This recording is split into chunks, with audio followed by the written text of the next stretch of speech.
Hello friends, very good afternoon. బట్టిలో కూర్చుంటే ఎట్లయితుంటుందో అట్లనే ఉన్నది బయట వేడి. అంటే బట్టి అంటే బటర్ నాన్స్, తందూరి రోటీ, కుల్చా ఇట్లాంటివి చేసే బట్టి ఉంటుంది కదా, కింద బొగ్గులు పెట్టి బగ మండినాక ఎట్లనైతే అది వేడిగా తయారవుతుందో కార్లో ప్రయాణించినంతసేపు మటుకు తెలుస్తలేదు. కానీ బయటికి వెళ్తే గుడ్డు కదా, పెంక పైన వేస్తే అని ఆమ్లెట్ ఎట్లా తయారవుతుందో మన పిర్రలు కూడా అట్లనే తయారవుతాయి. ఎంత వేడి అంటే ఓరి నాయను ఏమైందో ఏమో. నాకు తెలిసి మన సూర్య భగవాన్కి బీవి వైఫ్ ఏదో ఇవాళ కోపం చేసినట్టే ఉన్నది, అందుకే ఇంత కోపంగా ఉన్నట్టే కనబడుతుంది నాకు. Whatever it might be, hydrate ఉంచుకోండి body, drink lassi, drink buttermilk a lot, okay. అది చెప్తూ ఇవాళ నేను ఏం చెప్పదలుచుకున్నా అంటే, ఈ మధ్యకాలంలో చాలా మటుకు డిప్రెషన్కి లోనవుతున్నారు. ఎందుకంటే చాలా మటుకు మనము ఏం చేసుకుంటున్నామంటే ఇమాజినేషన్లో బ్రతుకుతున్నాము.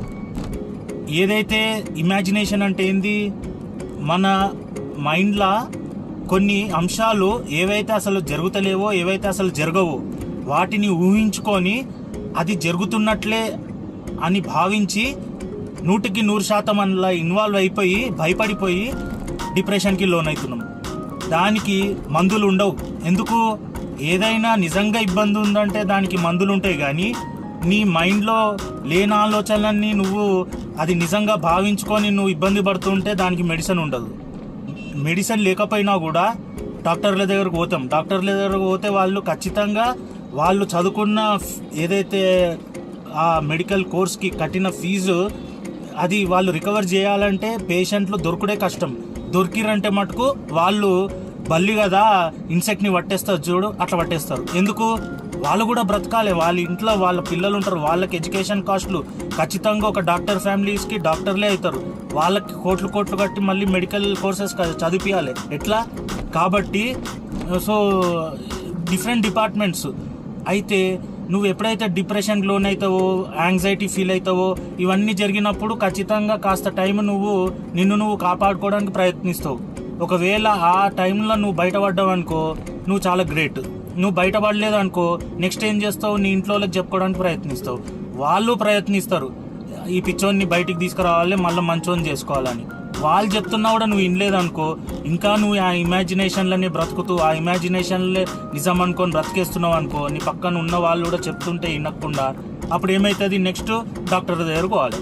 డాక్టర్ దగ్గరకు పోగానే వాళ్ళు ఏం చేస్తారు తెలుసా, ఇక ఒక ఖరాబ్ అయిన కారు తీసుకపోయి పెడితేనేమో రిపేర్ చేయగలుగుతారు.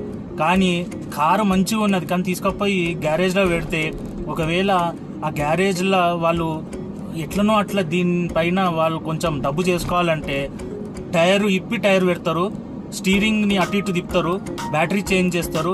సో ఏవి ఇబ్బందులు లేకపోయినా కూడా అవన్నీ కరెక్షన్స్ చేసినట్టు చేసి దానిపైన ఎంతో కాస్త బిల్ రేజ్ చేస్తారు. అట్లనే డాక్టర్ కూడా నీకు ఏమి ఇబ్బంది లేదు. ఎందుకు? నువ్వు ఒక ఇమాజినేషన్ని నిజం అనుకొని బ్రతుకుతున్నావు, దానికి భయపడిపోయి అంత చెత్త చేసుకుంటున్నావు. దానికి ఏం చేస్తాడు డాక్టర్? ఏం చేయలేడు. అయినా నువ్వు పోయినప్పుడు ఏం చేస్తాడంటే ఆ టెస్ట్లని, ఈ టెస్ట్లని, ఎంఆర్ఐలని, నీకు ఆఖరికి ఏం చేస్తాడంటే నిద్ర గోళీలు ఇస్తాడు, అంటే స్లీపింగ్ ట్యాబ్లెట్స్. ఎందుకు? నీ మైండ్ పనిచేస్తలేదు కాబట్టి దాన్ని అట్లీస్ట్ కొంచెం రిలాక్స్ చేసి పండగ పెడితే అది మళ్ళీ పనిచేస్తుందేమో అనే భావనలో ఉంటారు డాక్టర్స్. అది నువ్వేం చేస్తావు, ఇదేదో పెద్ద ట్యాబ్లెట్స్ అనుకొని ఇంటికి పోయి వేసుకొని సల్ల పండుకోవడం మొదలు పెడతావు.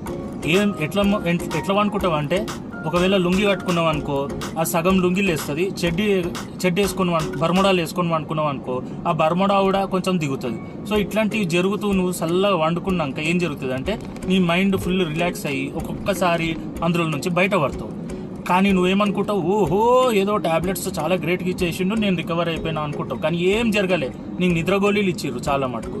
సో ఇగ్నైట్ చేసుకోకండి, నీ మైండ్ని కూల్గా పెట్టుకో, కొంచెం నీ మైండ్ని యాక్టివ్ చేసుకో. ఏది కరెక్ట్, ఏది రాంగ్, ఇమాజినేషన్లో బ్రతకడం వల్ల నాకేమన్నా మేలు జరుగుతుందా లేకుంటే కీడు జరుగుతుందా అనే ఆలోచన కూడా నువ్వు చేసుకో మిత్రమా.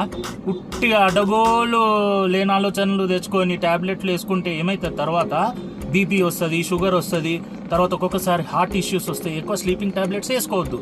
ఎందుకు వేసుకోవద్దు అంటే అవి అబ్నార్మల్. అబ్నార్మల్ కెమికల్స్ నీ బాడీలో పంపిస్తే ఏమవుతుంది, తర్వాత ప్రాబ్లమ్స్ రేజ్ అవుతాయి. కాబట్టి కొంచెం మైండ్ తోటి పనిచేయడం మొదలుపెట్టు. మైండ్ని కూల్ చేసుకో, రిలాక్స్ చేసుకొని నీ క్యాలిబర్, నీ ఓన్ కేపబిలిటీ తోటి నీ మైండ్ని కంట్రోల్ చేసుకోవాలి. అంతేగాని ట్యాబ్లెట్లు యూజ్ చేయొద్దు. ఫస్ట్ ఆఫ్ ఆల్ నీ ఇమాజినేషన్లు ఎక్కడైనా పుడుతున్నాయి అనుకో, అన్నీ చంపేసేయి. నెగిటివ్ అనిపిస్తున్నాయి ఇమాజినేషన్లు అంటే పుట్టంగానే చంపేసేయి. ఇమాజినేషన్స్ని చంపేస్తే అయిపోయి, ఇక నీకు ప్రాబ్లం ఉండదు. కాబట్టి ధైర్యంగా బ్రతుకు. నీ ధైర్యమే నీకు విజయం, అంతకు మించి ఇంకేం లేదు మిత్రమా. ఇది నీకు చెప్పడానికే నేను ఈ వీడియో తీసిన. ఇంకా కొన్ని ఆలోచనలు వస్తే ఖచ్చితంగా కనెక్ట్ అవుతా. బాయ్. సబ్స్క్రైబ్ చేయండి.